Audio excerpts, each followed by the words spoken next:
Good to see you all. We'll be featuring the Other Great Locomotive Chase tonight, and we'll do some introductions, or not introductions, but any updates that people might have. So there's a couple of things that I could share with you that's transpired over the last week. One is Charlie Taylor was speaking to one of these big dogs over at Soundtracks named George Bogota. And I've actually met George at Springfield Meet, and I've talked to him on the phone a couple of times. He is the sweetest fella, and he's like the fella for decoders and programming and what have you. So Charlie was talking to him, and evidently George has a soft spot in his heart for Civil War railroads. Another sucker. Yeah. Whatever it takes, we'll make you feel welcome. So you have plenty of suckers to be shared with. We've had discussions about putting one of their decoders in a general tender. Yeah, that's all I have is their decoders, the tsunamis. So I sent George an email inviting him into one of our Zooms and as maybe a presenter some evening, like fine tuning that for anybody that might be doing that kind of work. Give him like a 20-minute slot. That was one item, and the other, there was something else that transpired this week, but I forgot about. I'll bring it up later on. If George needs a general to use as a demo for fixing and then send back to me when he's done, I'll donate one of mine for the presentation. As long as it gets sent back to me when he's done. Oh, that triggered it for me. So there is a gentleman down in Etowah area in the county down there, and he and another fella were contracted, if you will, to do a 30-foot by 3 feet. Is it 30 feet? I think no, it's 8 feet by 33 inches. It's a diorama that is supposed to depict the chase from approximately Etowah up through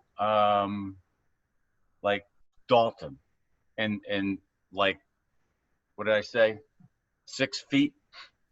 So we had a really fun Zoom call with these two fellas the other day. Evidently there was somebody that donated a lot of Mantua equipment. This guy had some locomotives and cars and structures. It was like 10 boxes worth of stuff. The gentleman passed away. The wife wanted to see it used somehow.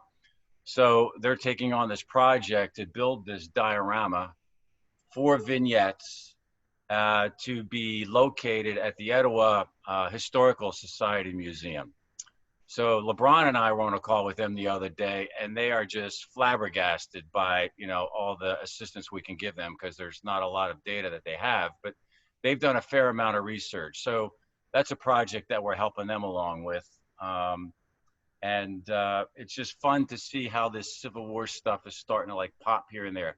I have probably, since the article came out, maybe a dozen more subscribers. And I think, DC, you said we have maybe a half a dozen new members to the group? A few, yeah. Yeah, cool. So all good stuff. So with that, let's see, Paul Horford, do you have anything that you would like to share with us? Any updates? What's happening with you? Well, not much is going on with me. I've just been working like a maniac, but unfortunately I'm not retired yet, so I don't have a lot of time for anything. However, when the last time around, we were doing the whole carloads thing, and like an idiot, I didn't catch on to it, and I have all kinds of crazy older flat cars with loads on them. Unfortunately, they're all in the basement right now. But if we ever go back to that, I'll pull some of that stuff out.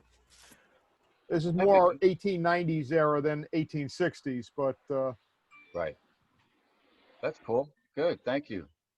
Mark, anything happening on your end? No, right now things are quiet. I'm still trying to finish up a couple of other scale modeling projects that are not Civil War related. Get that out of the way, and then I'm going to get back to some of this stuff. There is a rumor going around that you're considering building a layout. Is that true? The rumor only has to do with the fact when we were talking about the end tracks during the meet. I think I want to basically turn that into a switching layout with a couple more modules. And the one I'm thinking about is a little bit bigger module, like a 2 or 3 footer. That would be the Alexandria yards and roundhouse with, you know, all the guys waiting to get on the trains to go out to Warrenton in that area to join up with Pope. There's a great picture. Joel sent me some plans from Alexandria, and there's a great picture in Abdel of the troops all lined up waiting to board trains there in Alexandria. So thinking that could be the first module. Cool. Excellent. That would be neat. Yeah. Dan, anything happening on your end? Me? You guys are a bad influence on me since I started these Zoom meetings. I've gotten, you know, I'm supposed to be modeling New Mexico 1880, but there's a guy on eBay that sells 3D printed Gettysburg stations, which for HO people might do great force perspective. So, and I've always liked wood ricks, and I took the dimensions out of Edwin Alexander's book and plopped one together. And then, as I mentioned, I just finished 2 of Harry Cox's Panamint. I don't know if you can see them very well. The monitor roof cars that Eric did. And I took what started out as this, one of the roundhouse Overtons that are next to worthless because no one really built them. And I cut it down and I put an arc roof on it and put a pair of micro trains, freight trucks, wood beam, but it gives it like an 1850 kind of a look. And I took the truss rods off the bottom for a little more. So that's what you can do with one of the Overtons. Nice work. Very nice work. Well, I'm glad you got the bug. I'm not so sure. I've got more on order. Mhm. That's great. That's great. Gerry, how about you? Why don't you come back to me in a little bit? I'm digging for a picture. One thing I will say when you mentioned Alexander's book, I think it was Gerry that was telling me that's actually online now, or right, Gerry? It's something that you can access? Yeah, I found it, but I don't remember where it was. I moved on. But it is online. I think if you do a web search, you probably find it. Have you had a chance to, you've had a chance to look at it online, Gerry? Yes, I have, and it's all there. Okay. Wow. What are the images like compared to, I have the original edition. Are the images clear, better? Yeah, they're clear, but they're You can't like click it on and save an image, can you? Well, you could do a, no. do a screenshot, a screen capture, and Yeah. you'd have it. Yep.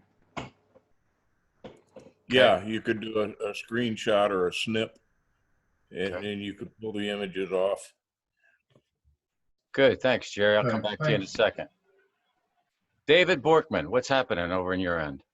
Oh, I'd like to show you all a passenger car that I got this past week. And this is, obviously by the size of it, this is an O-gauge car. Wow. I don't know if can you see some of the detail that's on that thing? Yeah. Nice. Wow. This is made by Lionel Trains, of all people. Wow. That's the new Lionel. This is the new Lionel, yeah. Yeah. This goes with a Union Pacific steamer from, well, let's see, it's the Golden Spike series from 1865. There's a couple of these cars out there.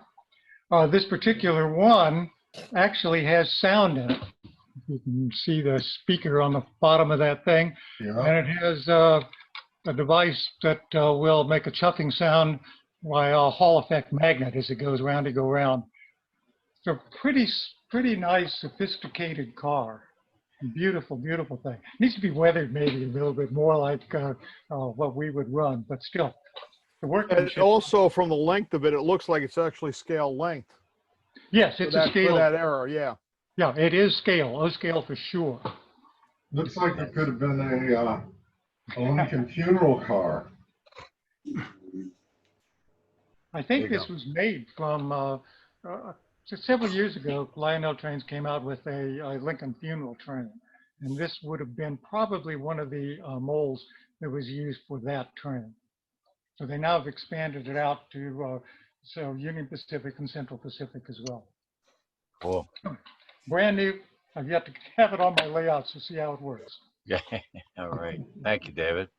Yeah. Mr. Dobbs?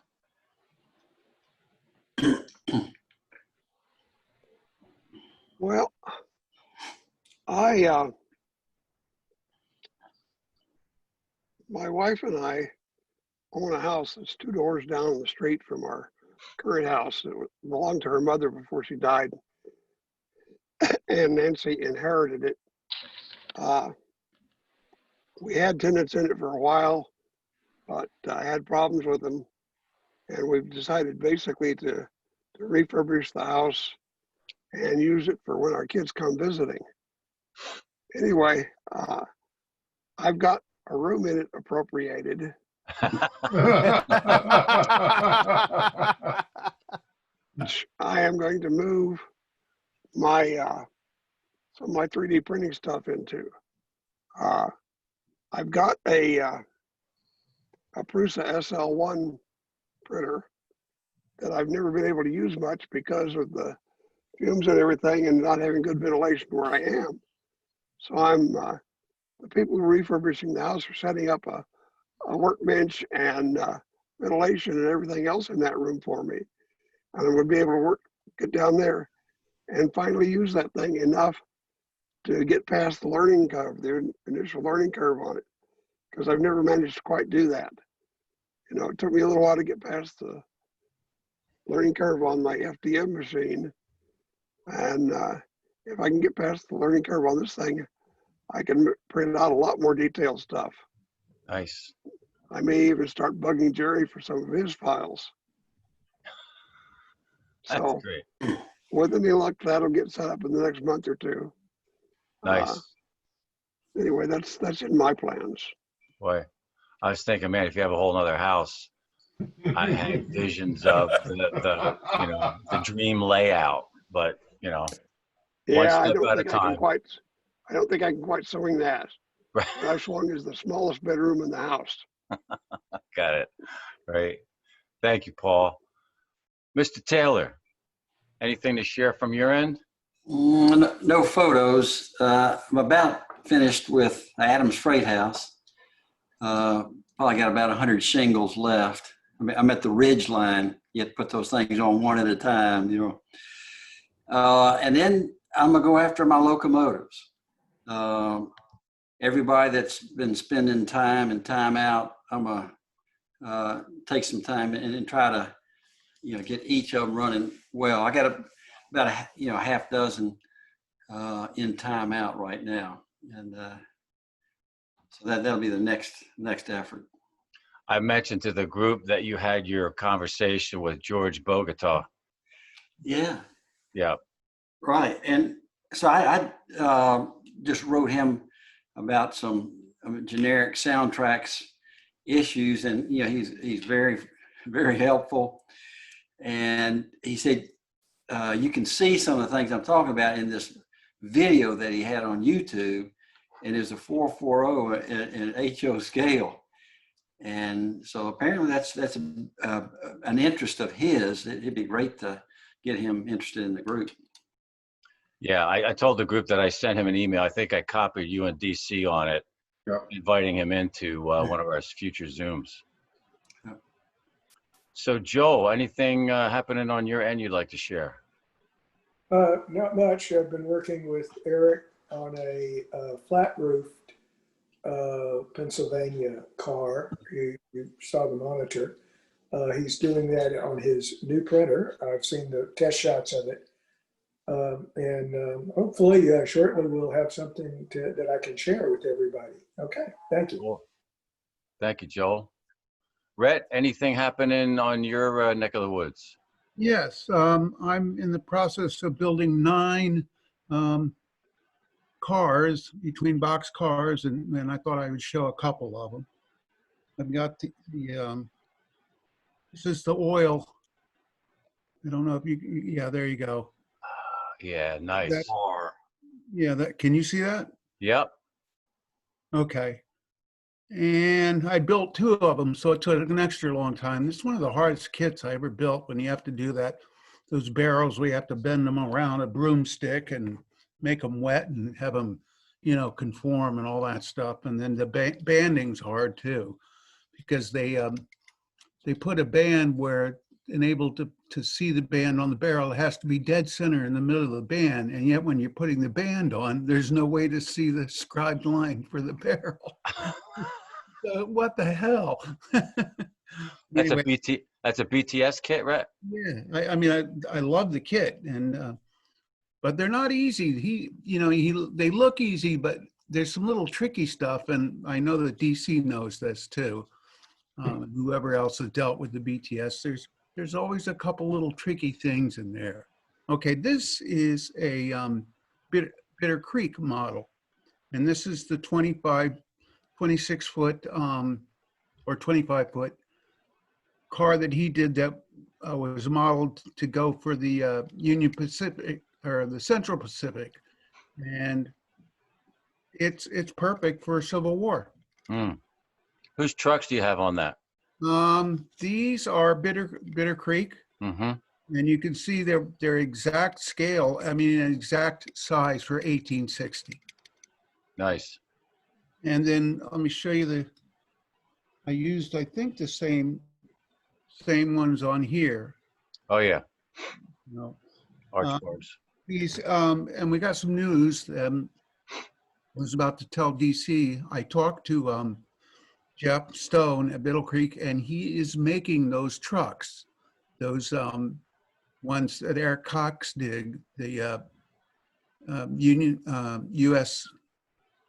Military railroads. It was that wood beam with the almost like a first beginning of an arch bar, but really thin on the bottom of it. He's making those for us in metal. And he's also make the ones where there isn't any of that bracing. So we'll have both of them. Nice. We'll probably be available to everybody, which would be great because his trucks I love because there's so much weight to them, especially if you use metal wheels with metal axles, and you get a real heavy truck, which is great because these kits are so light, and I would rather leave them light. Let all the weight go down way below the central line of the car. So they track. When will they be available?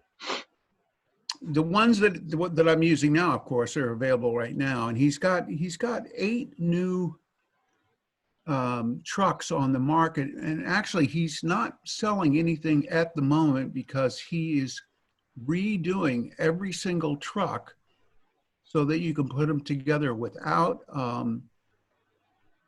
what do you call it? The bracing thing, but there's a special name for it, the jig. You don't need any jigs. They can go together with no jigs, and we'll be able to make them if we want to, or he can make them.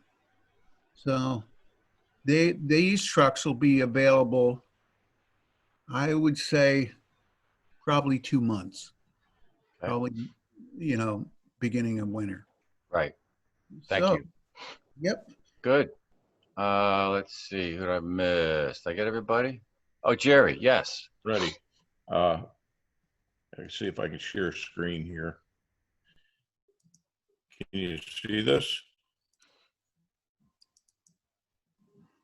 Can you see that? Yeah. Yes. Okay, this is a project I've been working on for a while. started one up layout. This is the general in N scale. And what I've got here is a 10 millimeter diameter by 12 millimeter long motor from Nigel Lawton in the UK. He's got these motors available for $12, and it's friction driving a wheel that then has a piece of surgical tubing driving a set of 10 Shoto worm gears running the two drivers. The frame will be one piece, including the cylinders, crosshead guides, and water pumps. And that would be in brass from Shapeways. The boiler is all one piece as well, also brass from Shapeways. The tender shell and frame are also brass, and the cab would also be brass. Wow. And I've run all these files past Shapeways already to see if they reject them or not, and so far they're okay with them. What blew me away was I could get the frame printed with these crosshead details. Wow.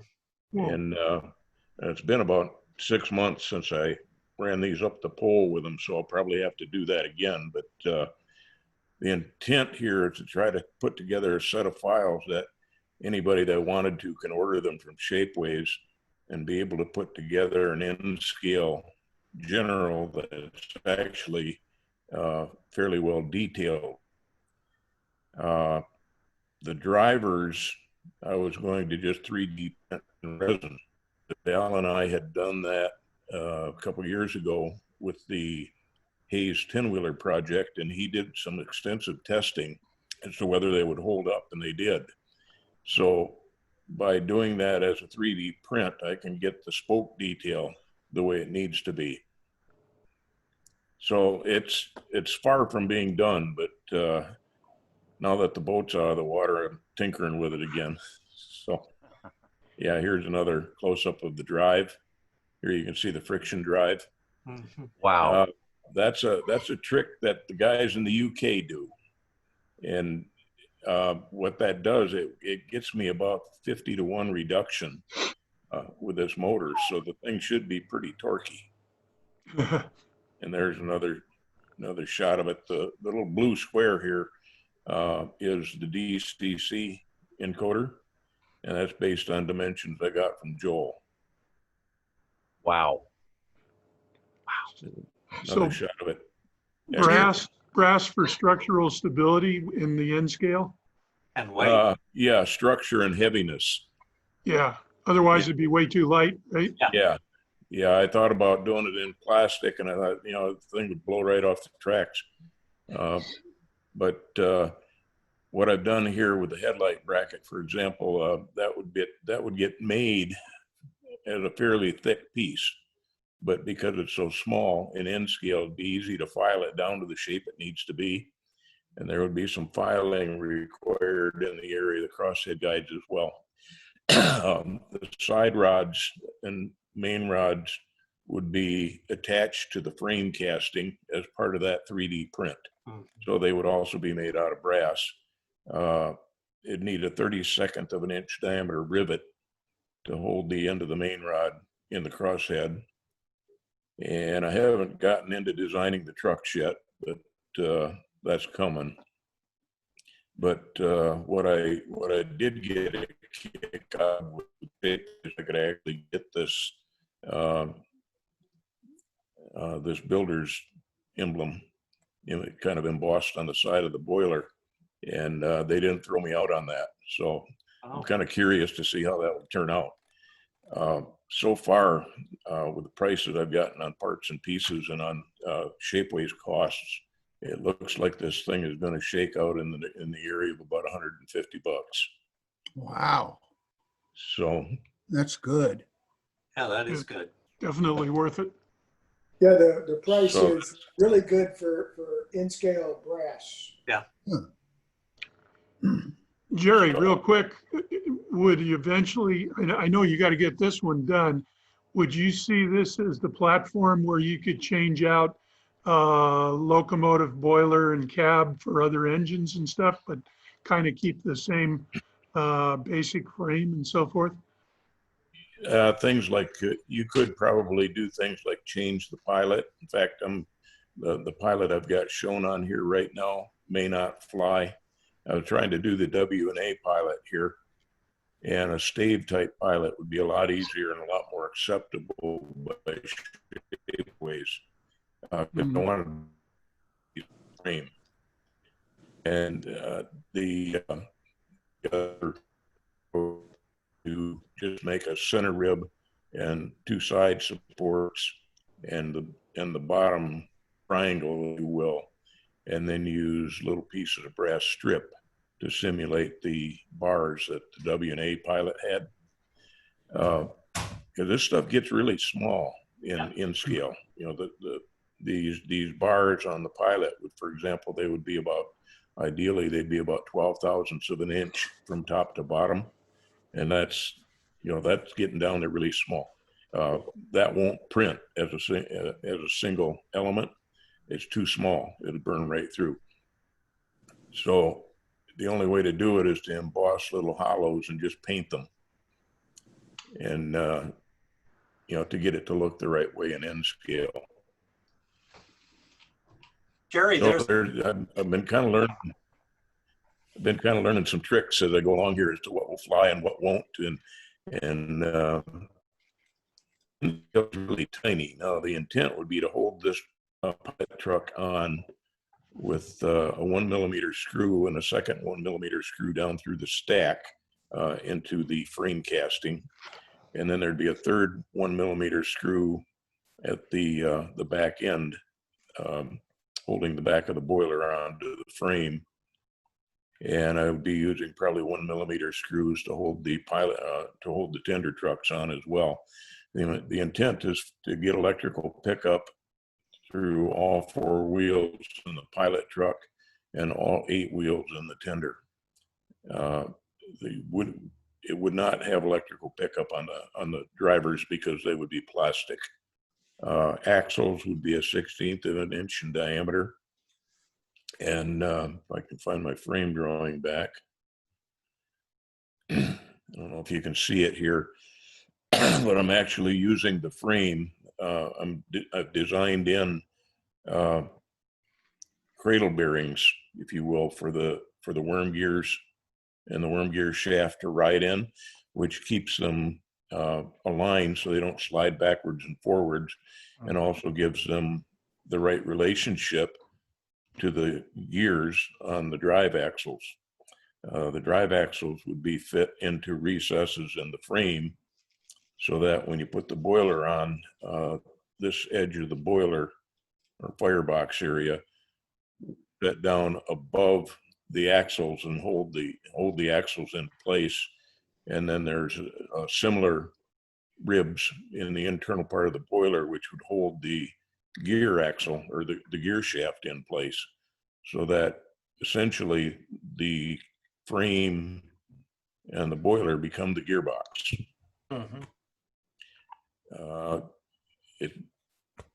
In my point of view, it's pretty much virtually impossible to get any kind of separate gearbox assembly into an N-scale locomotive.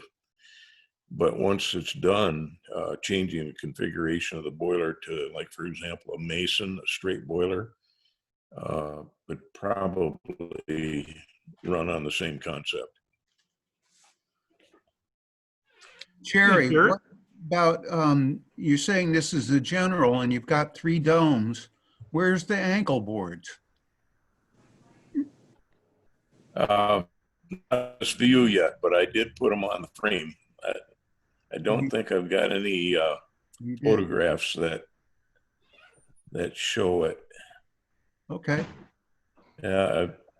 These are older pictures, and it's not on there yet, but I'm going to see if Shapeways will accept printing them right on as that same part. Right. If they won't, it's going to be kind of tricky to find something small enough, because they actually would only be about a 32nd of an inch square. might have to be a little thicker. Gerry, on your pilot with the horizontal staves, I don't know if you can see this, but well, that helps a lot. There's a guy who has these on Shapeways, and he's in Sweden. Are you familiar with that? I mean, it can be done. Shapeways does it. I have 3 or 4 of them here. Are they in brass? No, they're in this green plastic material. That may be. Oh yeah, I can do them in plastic. Okay. I've got the plastic, but my dream was to make this all one piece of brass. Got it. And make it simple for people together. Well, yeah, and the brass, the weight never hurts with a loco. Oh yeah. Yeah. Which has always been the bane of small in-scale steam. This is where I started. This is John's lithograph of the General. Right. And let's just flipping through here to see if I got any kind of a shot of my.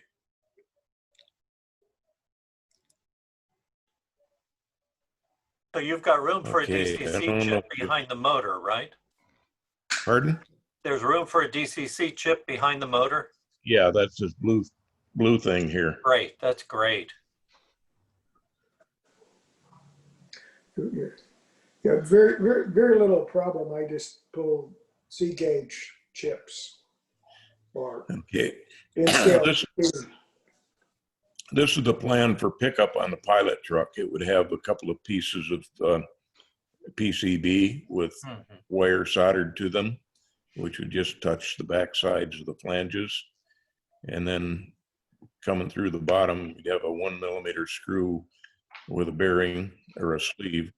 And then what I had for a spring, this black piece here in this view, is a piece of a zip tie that would be thinned down and bent over a spring. Mm-hmm. Haven't tried it yet, so I'm not sure if it'll work. But it's kind of this is kind of conceptual at this point. But if I can get it built and get to work, you know, the files, I'll just put the files up on Shapeways. That's great, Gerry. That's clearly a progression for increasing the quality and the performance of an N-scale locomotive. Nice work. That's great. Gerry? Yeah. What about an HO version?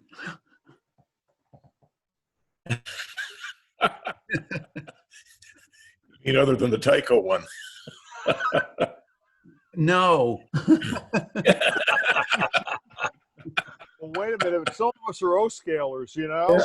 Well, yeah, But keep in mind, it's brass you're talking about now, and Shapeways, when you increase the size with Shapeways brass, the price is going to go up too. Immensely, I know. You're talking about $1,500 instead of 150. That's right. well, that's pretty good, because if you go to Italy and have one handmade, it'll be 5,000–6,000. So. Ouch. Yeah, that's crazy. Yeah, price all depends, John, on what the next one is, and the next one's going to be a lot more expensive. This is super work, Gerry. Really, yeah. I have been amazed at watching this go through. I cannot wait to see if I can get it to run. Put me on the wait list. Ditto. Right. Gerry, when do you think that's going to be ready for prime time? Oh boy. Couple months? Yeah. I peck away at it a little bit at a time, amongst other things. And now that I don't have to babysit the boat, it'll go faster. So great. But you know, I'm getting close to where prototype person shape and see how the castings turn out. Right. And at that point, if I get a chassis and can put it together with the gearing, I'll know whether it's going to fly or not. Good, thank you. Hey, one last quick question for Gerry. Gerry, from your own point of view and interest, is that drive patentable, you think? No, they've been too doing that many in normal the UK. parts? Yeah, they've been doing that in the UK for quite a while.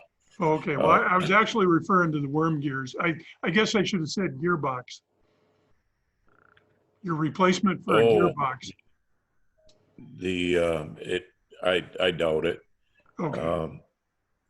If you guys want to look at an interesting site, do a Google search for Nigel Lawton, Nigel Lawton. And if you're looking for like miniature drives for miniature locomotives, he does. If you think the Civil War is a niche area for railroading, he does railroading in mines and quarries in the UK.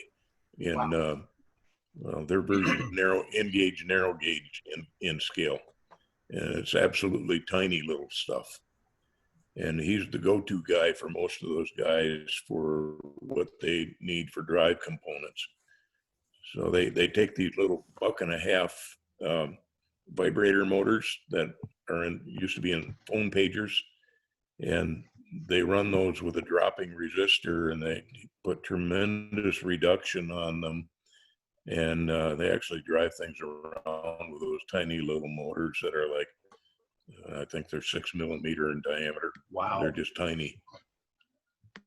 Cool. Thank you, Gerry. He's a good source for motors and gears though, because that 10 millimeter motor is $12. You can't beat that. Yeah, that's amazing. The 10 shuttle gearing is $12 for the gearing, as opposed to what is it, 30 some bucks for a 27-to-1 gearbox that we use from Northwest Short Lines. Got it. Good. So I would like to turn this over to Brian. And Brian, if you want, you can give us a little intro, and then I'll roll the film. All right. Well, I'm very happy to see everybody who turned up to watch the Other Great Locomotive Chase, especially Rhett Tyler, who mastered. What's that? He engineered soundtrack and put together his group that absolutely did an outstanding job to narrate the ballads that I had written for this thing. So it was a work in progress. Gerry, we could have used you at some point, to make things accurate, but back then, this is back in what, 2000, or no, 19, I started working on this in 1985. So it took me about 15 years of preparation before I shot one bit of footage. And of course, that was the weekend before 9/11, which I took all my sets out into the backyard and shot in this beautiful sunshine for like 3 or 4 days. And I shot day and night. And the explosion scene, of course, was the one I wanted to capture because it would ruin the set that I had constructed. So I wanted to get that out of the way before anything else. So, the movie grew unto itself as I proceeded with it, especially after 9/11, as I wrote on the website. So sit back and just enjoy the ride. It was fun to make. It took me 1 year of filming. I shot. Anyway, go ahead. Just play the movie. Great. I want to do one thing here before I do that. I want to make sure that I have the bless you.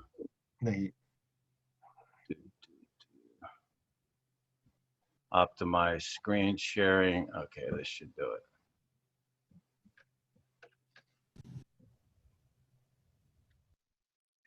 Let me know if I need to turn it up. No, I hear it. You want to go full screen? Yeah.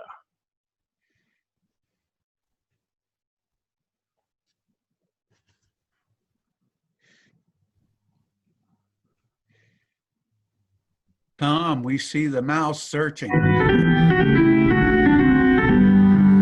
Can you see it? Can you hear it?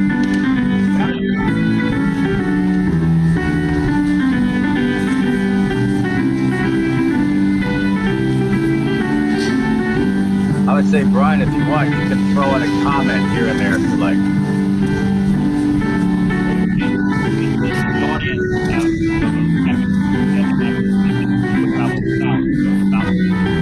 Red's to the left, I'm to the right. And the dust rock down the road.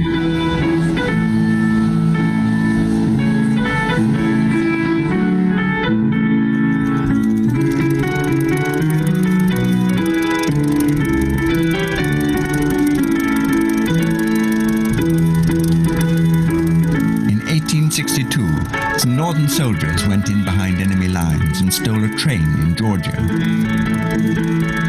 This became known as the Great Locomotive Chase.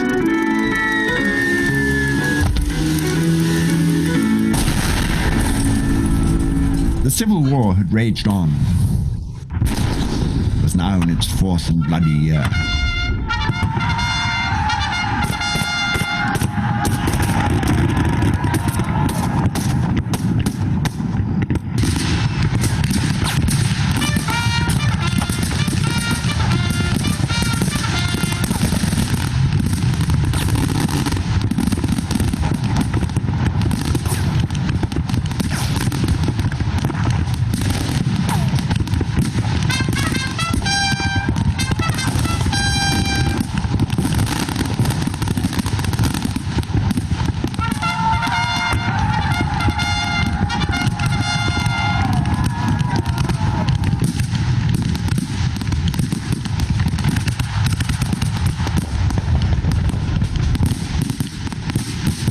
Grant had advanced the Northern Army to the very gates of Petersburg and were laying siege to that city.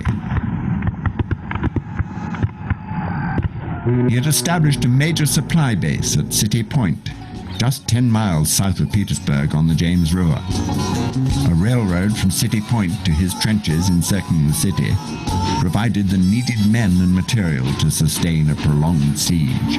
It is upon these tracks that led from City Point to the depots along the line to supply Grant's army that the other great locomotive chase occurred. Captain William O'Brien and his men pursued those rebels that stole the train, the Colonel. It is a tale of brave men and daring deeds done by men of both the North and the South. They even wrote a song about it.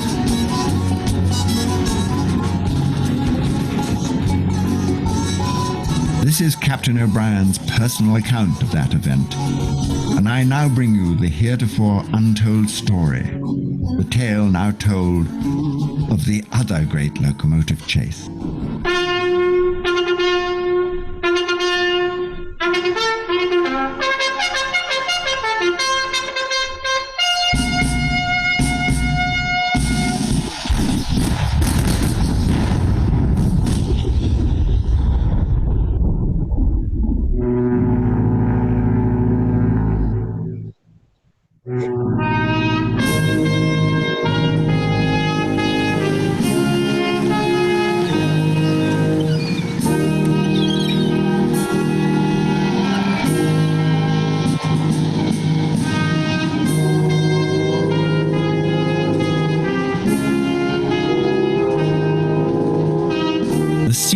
Petersburg was a time of both misery and boredom. The digging and sniping between the lines never ceased, and the men of both sides became sick and discouraged. Lee's thin line was being stretched ever thinner, and the shelling never ceased, both day and night.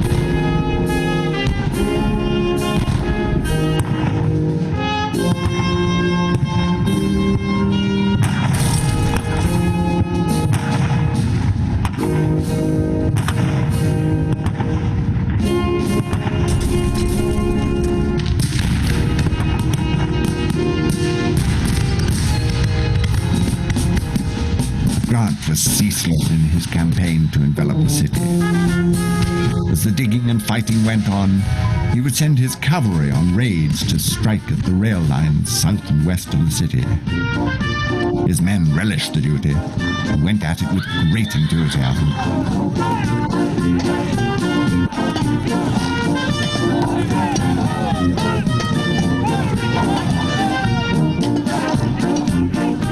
Lee could only stall the inevitable, and that left him and his generals no option but to attack.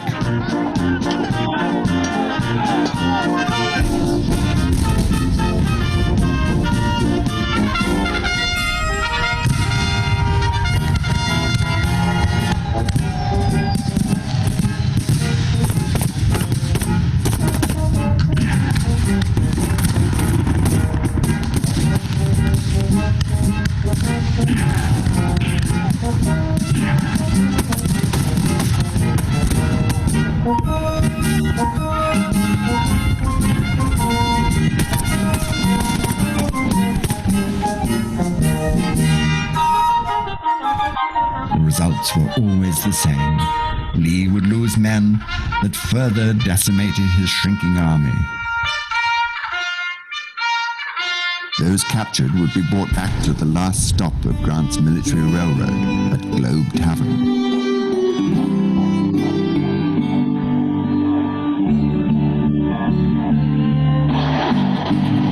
And there they would be loaded aboard boxcars and transported back to City Point.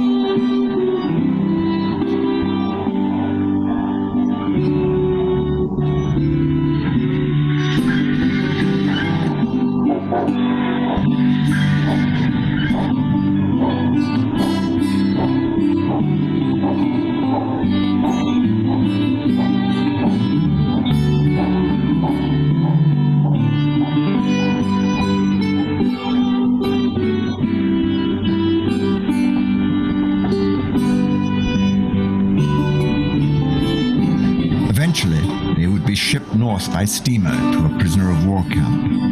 For them, the war was over. Or was it?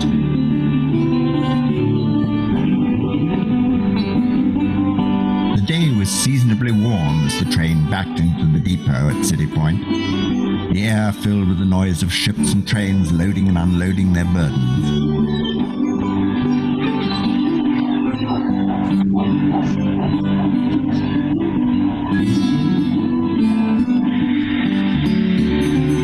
Prisoners were delivered to the end of the wharf area and secured in the holding pen.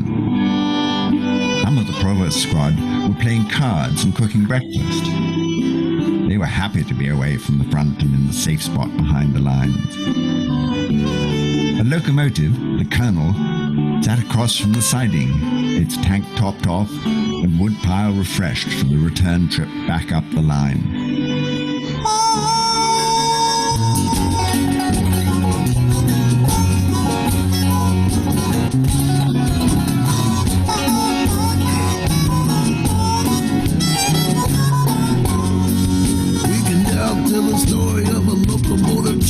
That happened down Virginia way. It was a Yankee depot called City Point, Virginia, where some rebels made that getaway. 3 cigars with a blame for the loud explosion that shut down that day. But it gave the rebels the chance they needed to slap and slip away.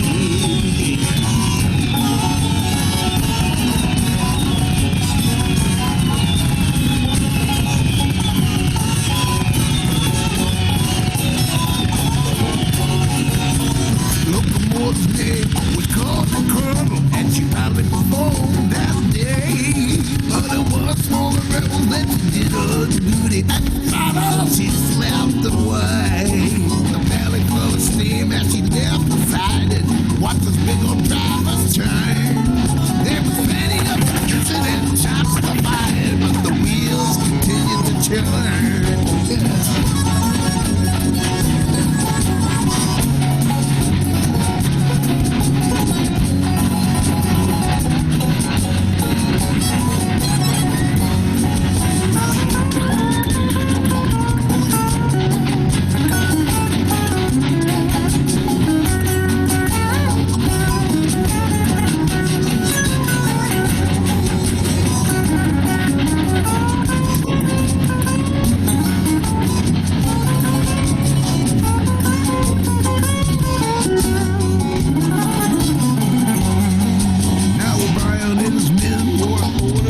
follow and bring the wheel back. On the smoke of the colonel could be seen up ahead as they headed on down the track.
Was now at full steam. It was as we came to a bend in the line that certain hula-hound shouted a warning for us to stop, and not a second too soon. There before us lay boxes and barrels scattered along the track bed. The men jumped off to clear the track.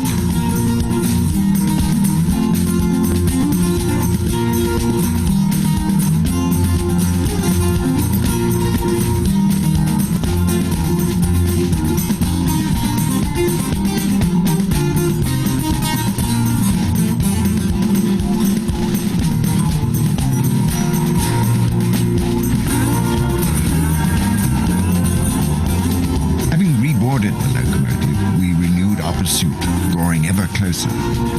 We were making good progress.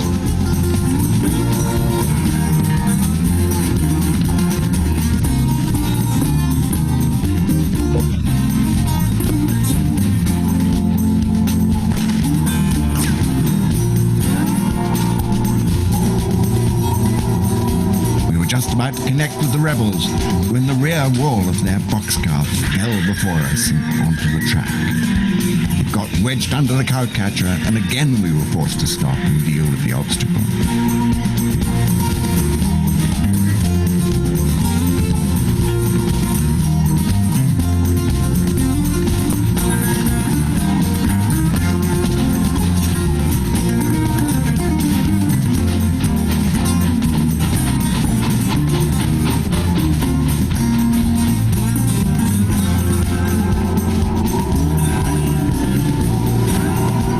Again we closed in upon them.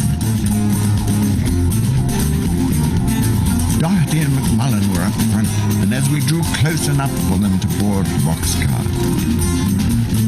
they leapt across the gap. The rebels slipped out the opposite end, releasing the coupler pin.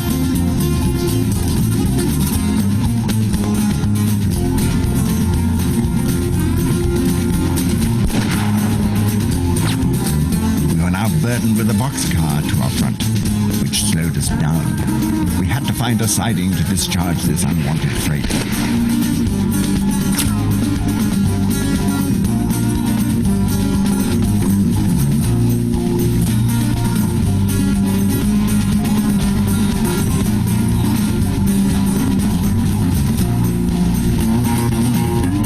There, up ahead, was a burned-out mill. We could drop it there.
Lay 'em all across the track.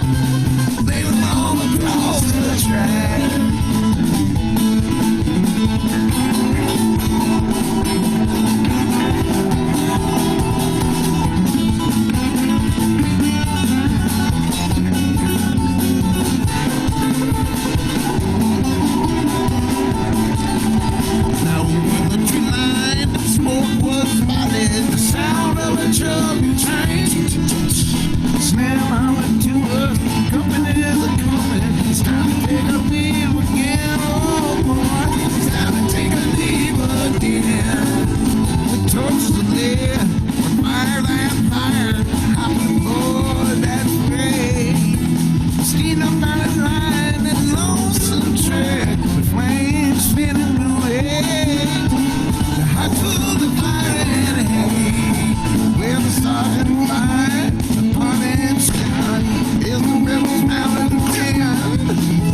approached Cedar Level, the troops were still upon the platform.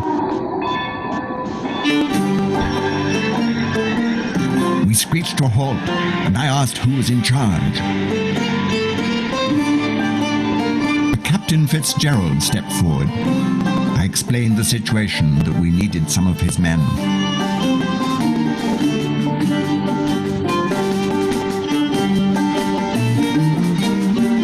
He was eager for the adventure and ordered his men to board a flat car that was sitting in the siding. The station telegrapher, curious about the commotion, had stepped outside his tent. I ordered him to signal ahead.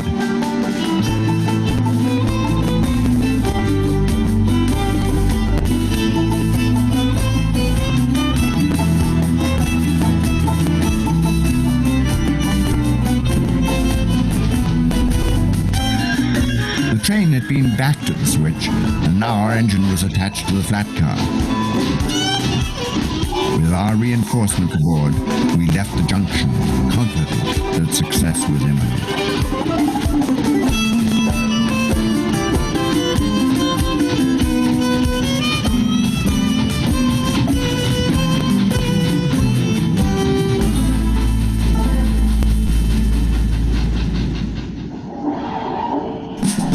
The rebels were not taking any chances. Slowing to a stop, one of the rebels jumped from the rear of the train to attach a rope to one of the telegraph poles that lined the track. Uncoiling the rope, he looped it through the coupling pin.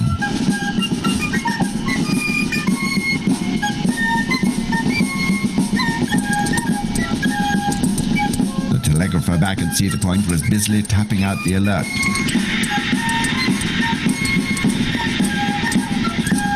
Once the rope was secured, the signal was given, the train pulled ahead, and the pole snapped in half.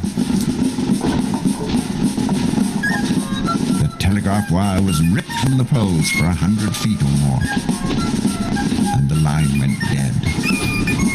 Communication between the Union stations was cut once again.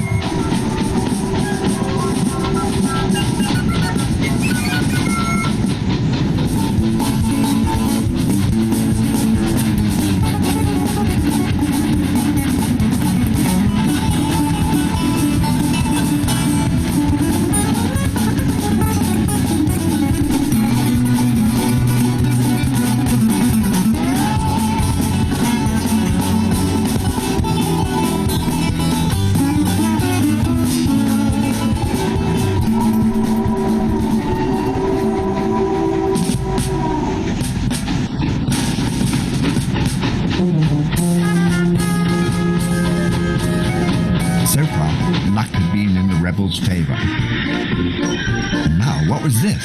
An unscathed bridge? How it couldn't be. The train was stopped just over the bridge, and the second boxcar was released.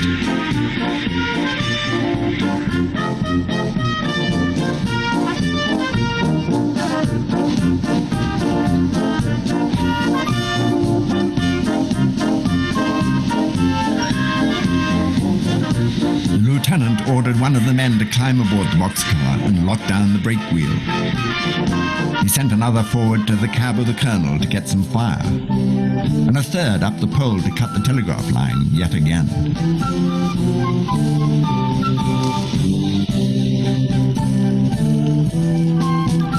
This would end the pursuit of those Yankees once and for all.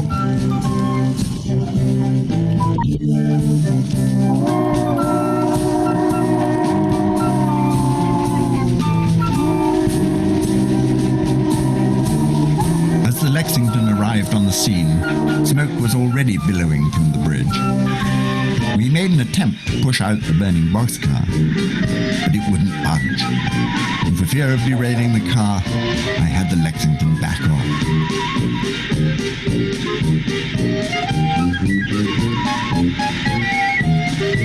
Sergeant Houlihan ordered Doherty and McMullen forward, and into the blinding smoke they went.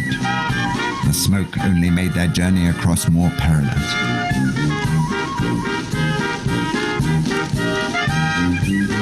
Reaching the other side, McMullen saw that the Rebs had stopped just up the track. quickly climbed up the ladder to release the brake.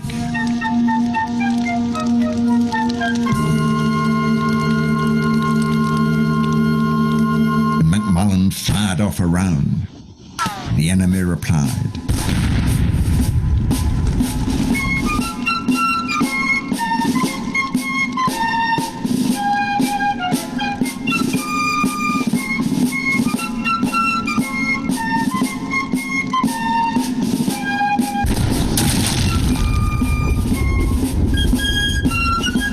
Hearing the sound of cannon fire, Captain Fitzgerald took his men forward to provide support for my brave boys. The rebels turned the gun to face this new challenge. Shells were exploding all about. When through the smoke, I saw one of my men wave us ahead. They had succeeded in releasing the brake. We pushed ahead onto the smoky bridge. And after a few anxious moments, out the other side,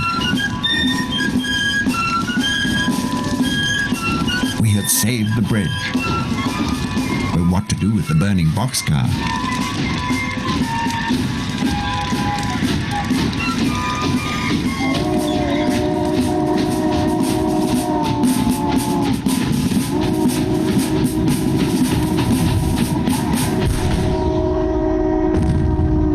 Misplaced shot from the rebels solved that problem for us.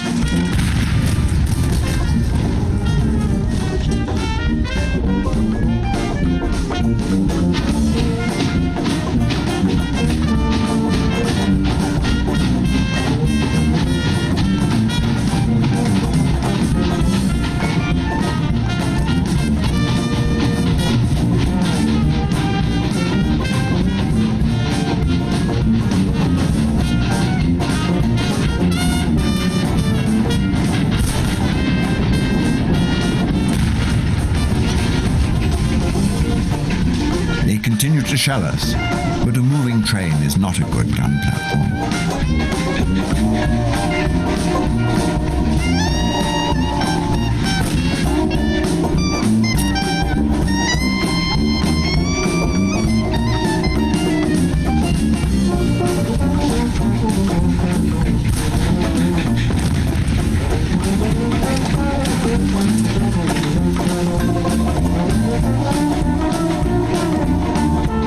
Section of straight track improved their aim.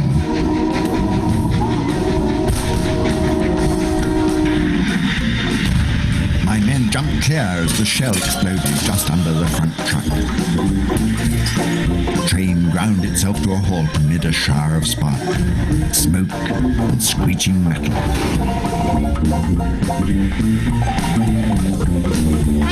We could hear the rebels cheer as they disappeared down the track.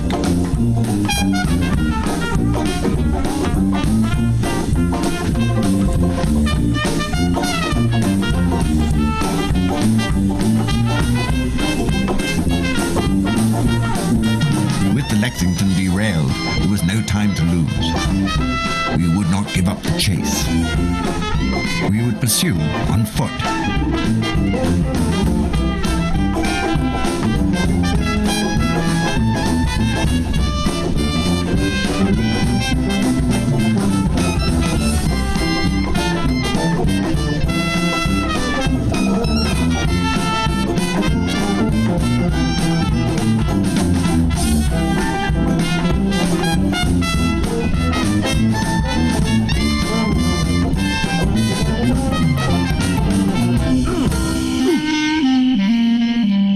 Fortune smiled upon us.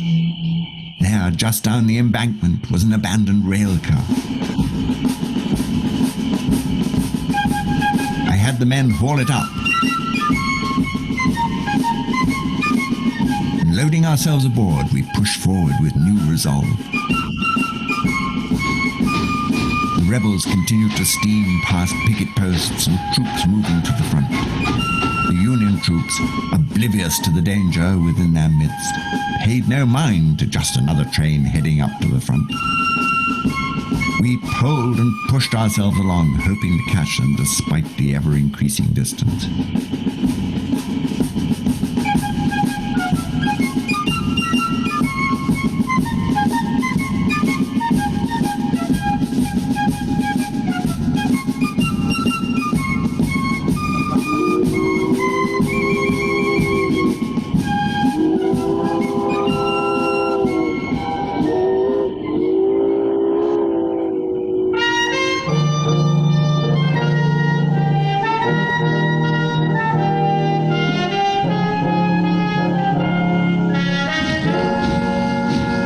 rebels now reached the trestle bridge spanning Blackwater Creek.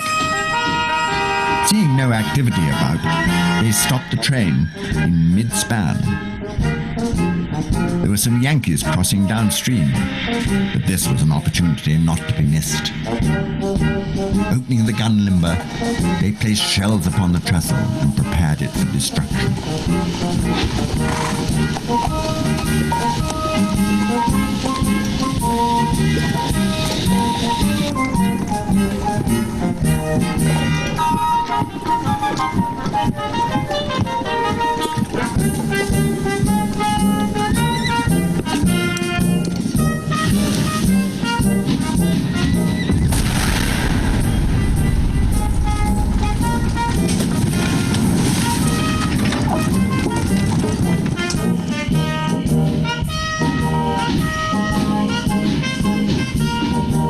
Just rounded the corner when our ears were greeted with a furious roar and the skyline lit up in a ball of fire and smoke. The middle of the bridge had disappeared into the sluggish stream. We had no way to cross. Sergeant Houlihan alerted us to a pontoon boat lying among the reeds.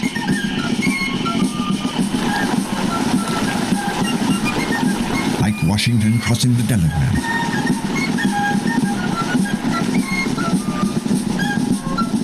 We gained the other shore.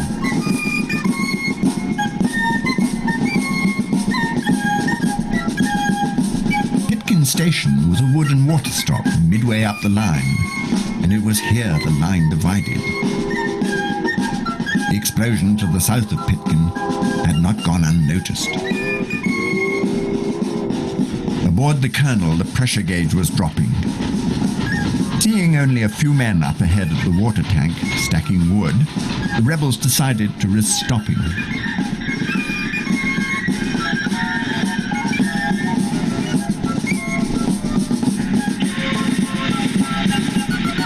These recruits were the newest members of the Union Army, and they were surprised when the Colonel pulled in to refuel.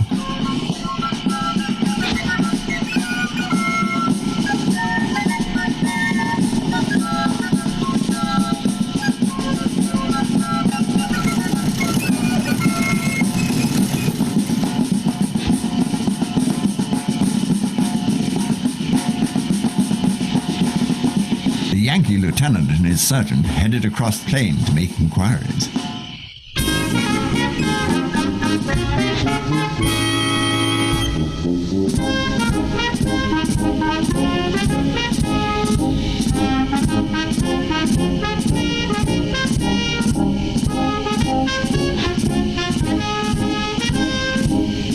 We crested the rise, and seeing the locomotive stopped and taking on water, we charged. I emptied my revolver. The rebel at the back of the train fired.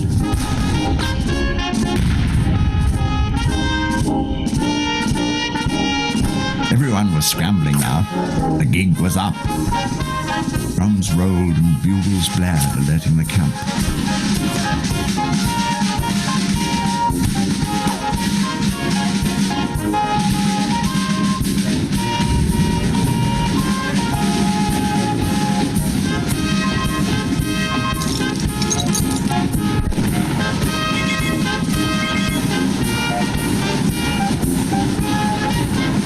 My men up the spur line, where we would find the transport we needed.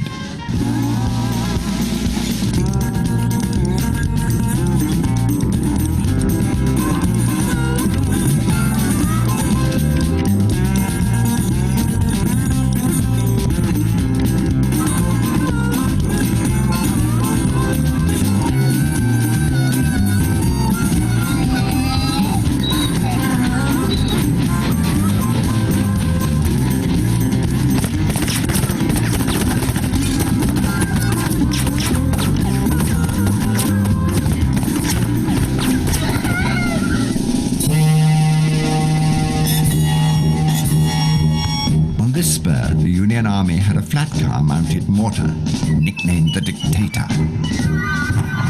A 13-inch Seacoast mortar that could fire a 200-pound shell over 4,000 yards.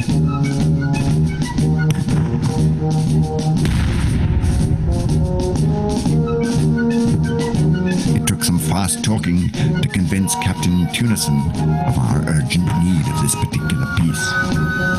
He agreed to help and ordered the engineer to back the train.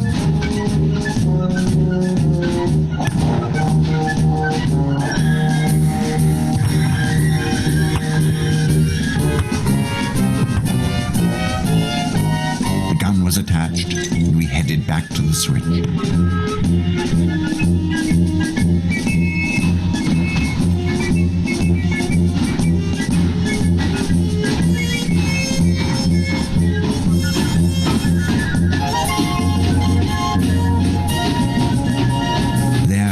The left branch that lay behind the Yankee lines and led to the depots that supplied the entrenched Union Army.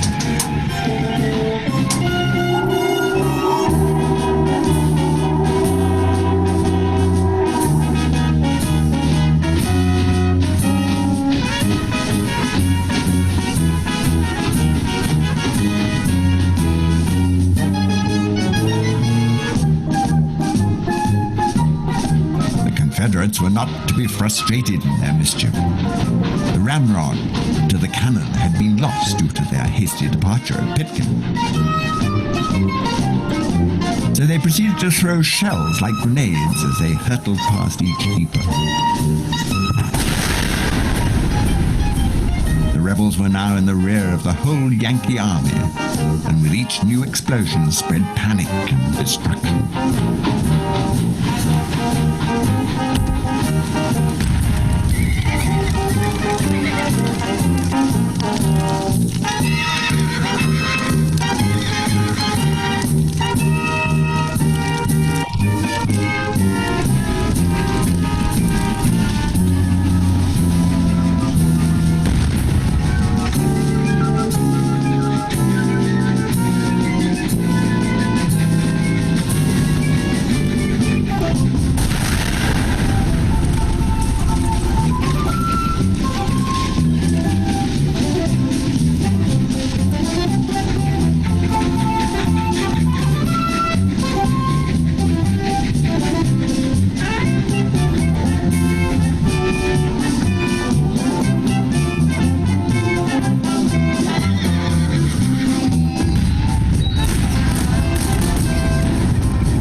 I hesitated to fire our gun for fear of hitting our own troops.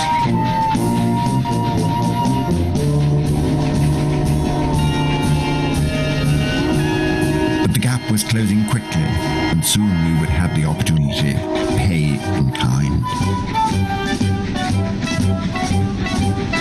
The huge mortar fired.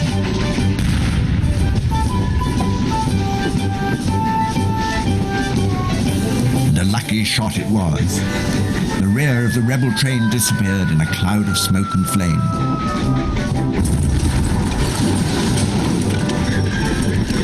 We had their attention now.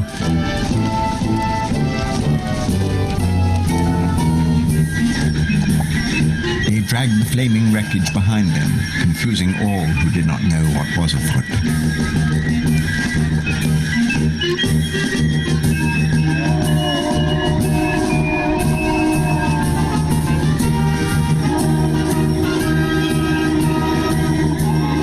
Sooner or later, they would stop and unhitch the debris, or risk imminent capture. The rebels had nothing to lose and everything to gain, so they stopped the colonel and released the pin.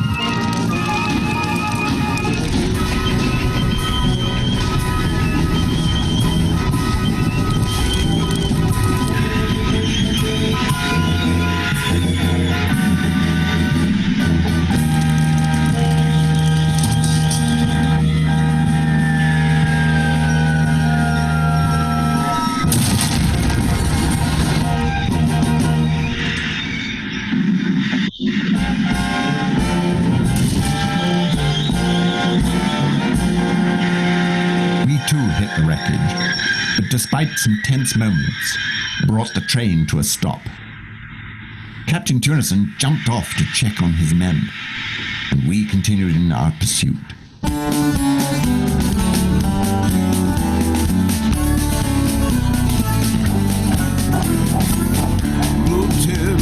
Was terrorist at the end of the line. In the minute top the tower, no single for some time. Now complex smoke rising above the trees. Trouble at the depots, we all agree. Low balloon and nothing seems this morning near the end of the line. The colonel was running hard, double quick time.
just what to do.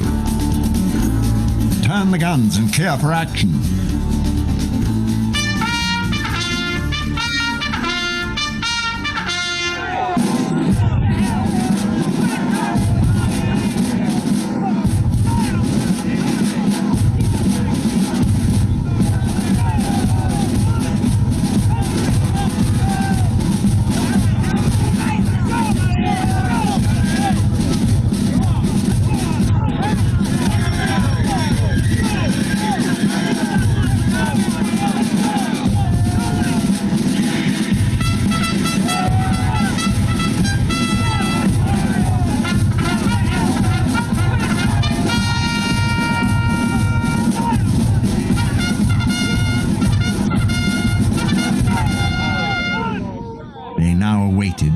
With guns primed for the colonel to appear.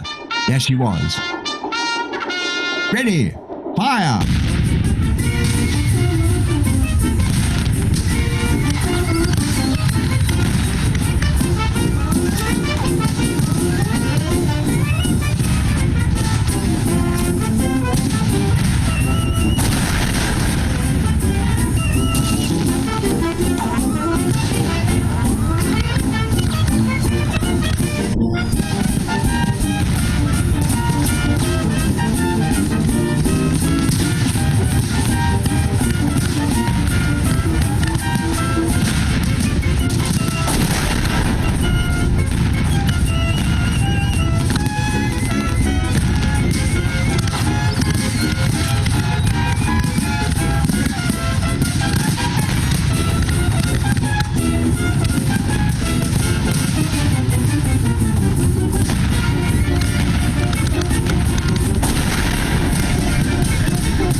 chase was over. We could take satisfaction that real disaster had been avoided.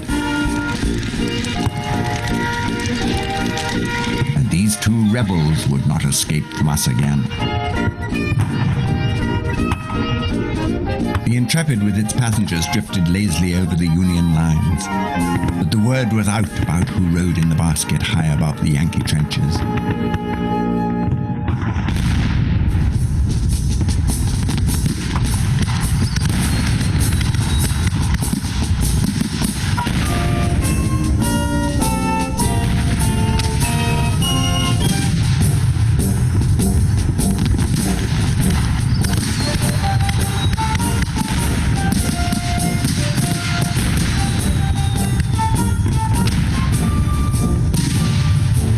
Even the Confederates got in on the fun when they saw the painted Union basket heading towards them.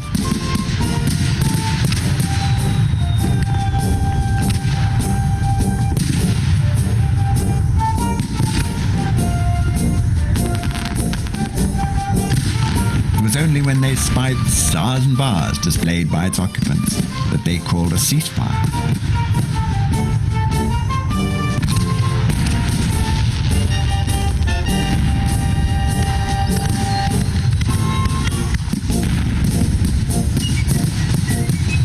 Too late.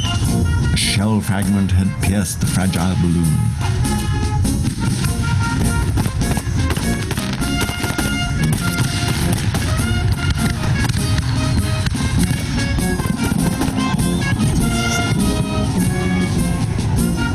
It crashed in the field, separating the trenches in a cloud of dust. At first there was no movement, and then two men rose up, carrying their dazed companion and running for the rebel line. A mighty cheer went up from both sides. But there were some without chivalry who continued to fire as the rebels dodged and weaved.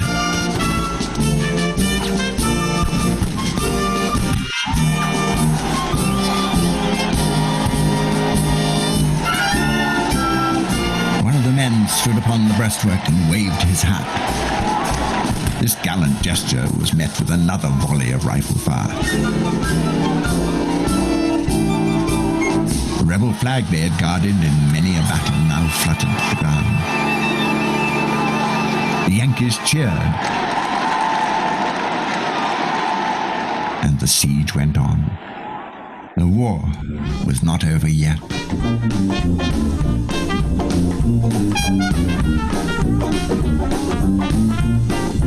Famed photographer Matthew Brady just happened to be touring the lines with his portable darkroom and all the paraphernalia of his art. He spied the wreckage and got out his camera to record this image of my gallant men and the sad shot-torn colonel.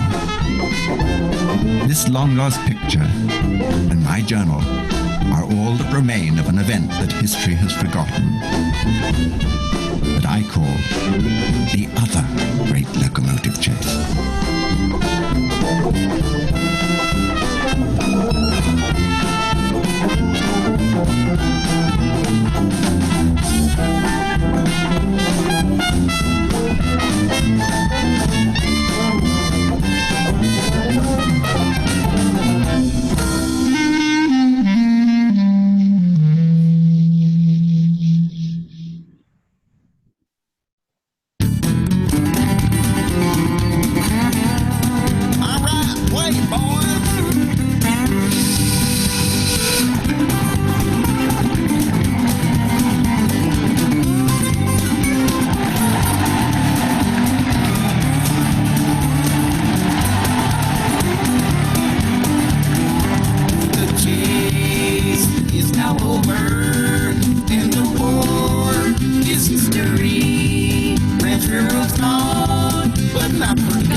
it there. Hey, Brian. Yeah. Incredible Great job. job. You did a great job, Yeah, Brad. I've always enjoyed it. I think it's So did you, I mean, all that model building and all that painting and everything. I mean, the guys probably don't know that that steamship was paper. Cardstock and paper. I'd build it at my desk in New York when I wasn't, when a job wasn't on my table. The guys would come in and go, "Oh, I guess you were still working on your movie." I could use all those ships are just cardstock. The outtakes were remarkable. I love. Yeah. Well, everything, when you're watching America's Funniest Home Videos, I mean, you have to put in the outtakes. Right. I mean, all this came about because of sequels. You know what I mean? Like Jaws 1, Jaws 2. But it just had to be written. But the fact is, it took a life of its own. It just took off. Right. Right. So. I think that's what it is with a lot of endeavors like that. It computer games. Right. Trying to solve a problem. What do you do? So it was a compilation of so much that I had internalized that I figured I can do this. Now, if I had, correct scale locomotives, one was the, what was it? Oh, geez. The G scale locomotive that I've been so long out of it. And then the locomotive works out in Michigan. The two chase trains where the locomotive works. So, right. But I used I had to basically pull the trigger and use auto body paint in order to build up the boiler system so they'd look like wagon tops, which was like never using auto body before. It was like, if I screw this up, it's a $350 train. You know what I mean? Or $450 to get that. So anyway, but it was fun. It was fun. And the narration, the British voice of Paddy Windsor, that Colonel Fremantle, a British observer, bipartisan British observer. So, right. Any questions? It's going to take a while to absorb that. We can always buy a copy and, sit back and watch it again. So.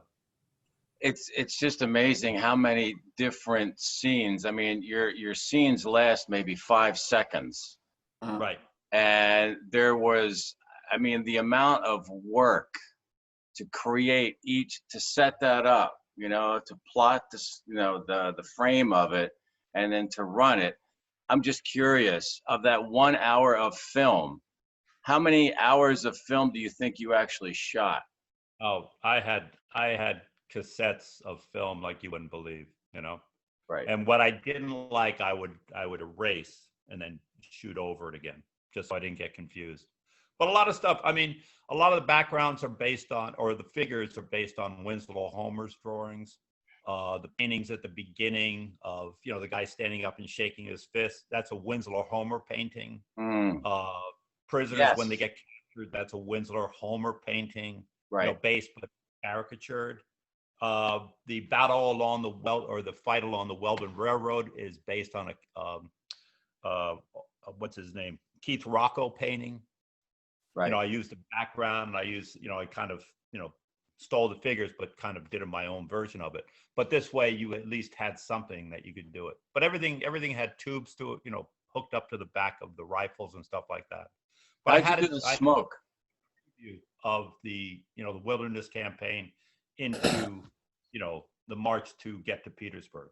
So. Right. How did you do the smoke out of like the guns? What's that? How'd you do the smoke out of the rifles? Because it was like coming right out of the rifle. It was spline. My father was in the window business. He inherited his father's company, but he had this gray spline, which was perfectly flexible and small enough that I could hook it up behind everything. So all my figures with rifles had a spline hot glued to the back. And then they'd be stuck on a stick and then, punched into the foam backgrounds. And the smoke was generated how?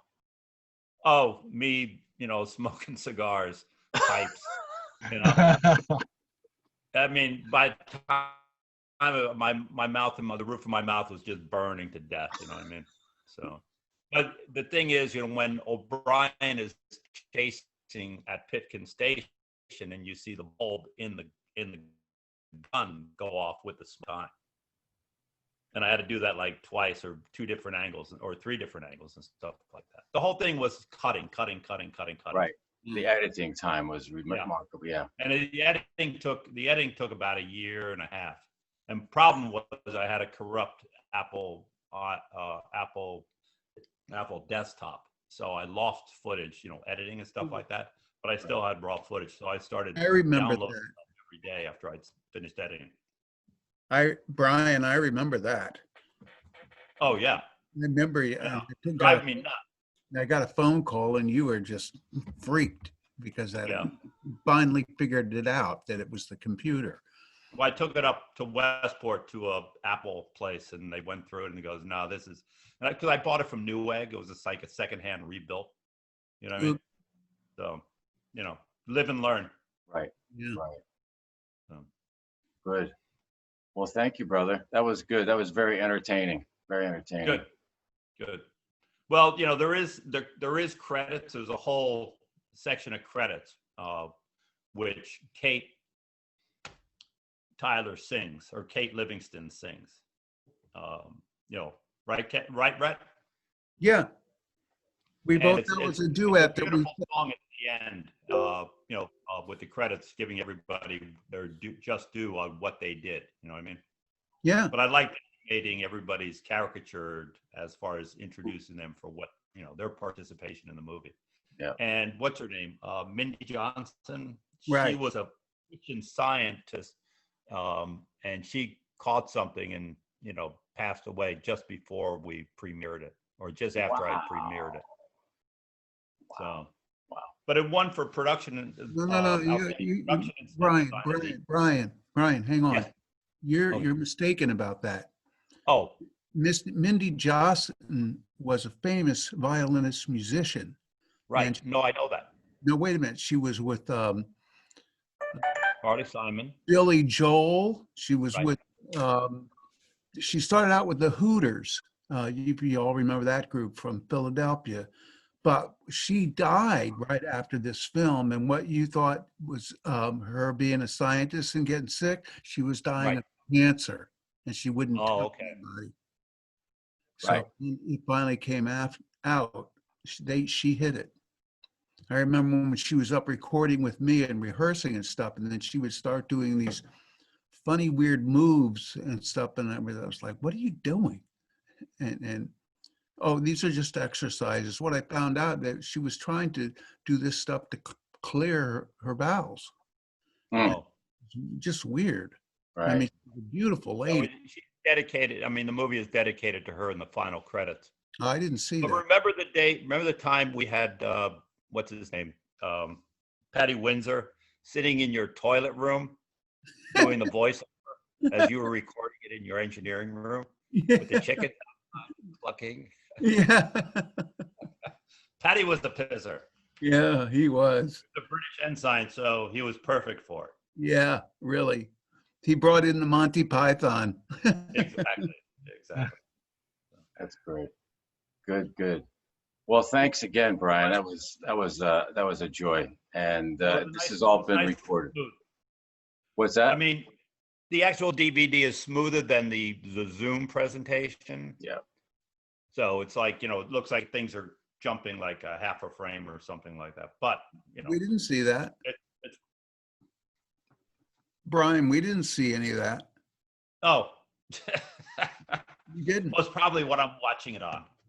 Yes, that could do it. Yeah, because I think it was. You all guys, did you see it pretty smooth, or was it jumpy for you? It was fun. A little jumpy sometimes. Little jumpy sometimes. Yeah. But it's a Zoom presentation, so it tends to be that way, I think. You know? If you can get a copy of the original, I recommend it. Definitely. I have my copy. Thanks, Charles. Yeah, me too. It was great for ideas around how to do scenery. It was, and just to give a feel for landscapes. I got a lot of great information from that. It was fun. Well, you also got some damn good landscapes for your railroad. Yes, yes. Yeah, amen, brother. Sure. What's that, LeBron? That Oh, when you? wasn't me. Oh, excuse me. Good. All right, folks. So we will see you in a couple of weeks, and I'll speak with a couple of you. I got some ideas for next time. If there's anything that you think you would like to see or do, feel free to send me an email, and we'll throw it in the roster, in the list of future meets. So with that, have a fabulous week. Stay healthy. Cheers. Thanks. Cheers. Yeah. Okay. Thanks, Brian. That's great. Bye. Thanks. See you, everybody. I'm out of here too.